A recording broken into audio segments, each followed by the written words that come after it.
Prime Minister Netanyahu, do you support going forward with this deal and getting all the hostages out? I support getting all the hostages out and meeting all our war goals that include destroying Hamas's military and governing capabilities and making sure that Gaza never poses a threat to Israel again. Are you willing? All three. Are you what the president's vision is, you can ask, he can speak for himself. He does that very, very well. I have my own views, 3 goals, not 1, not 2, 3 goals, and I will meet all 3 goals. I think the president can help enormously. He brings fresh thinking.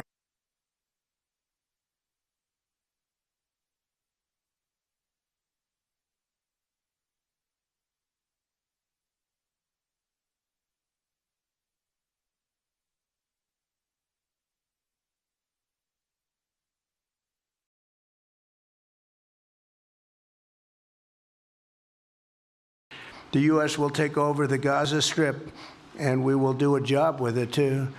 We'll own it and be responsible for dismantling all of the dangerous unexploded bombs and other weapons on the site, level the site and get rid of the destroyed buildings, level it out, create an economic development that will supply unlimited numbers of jobs and housing for the people of the area.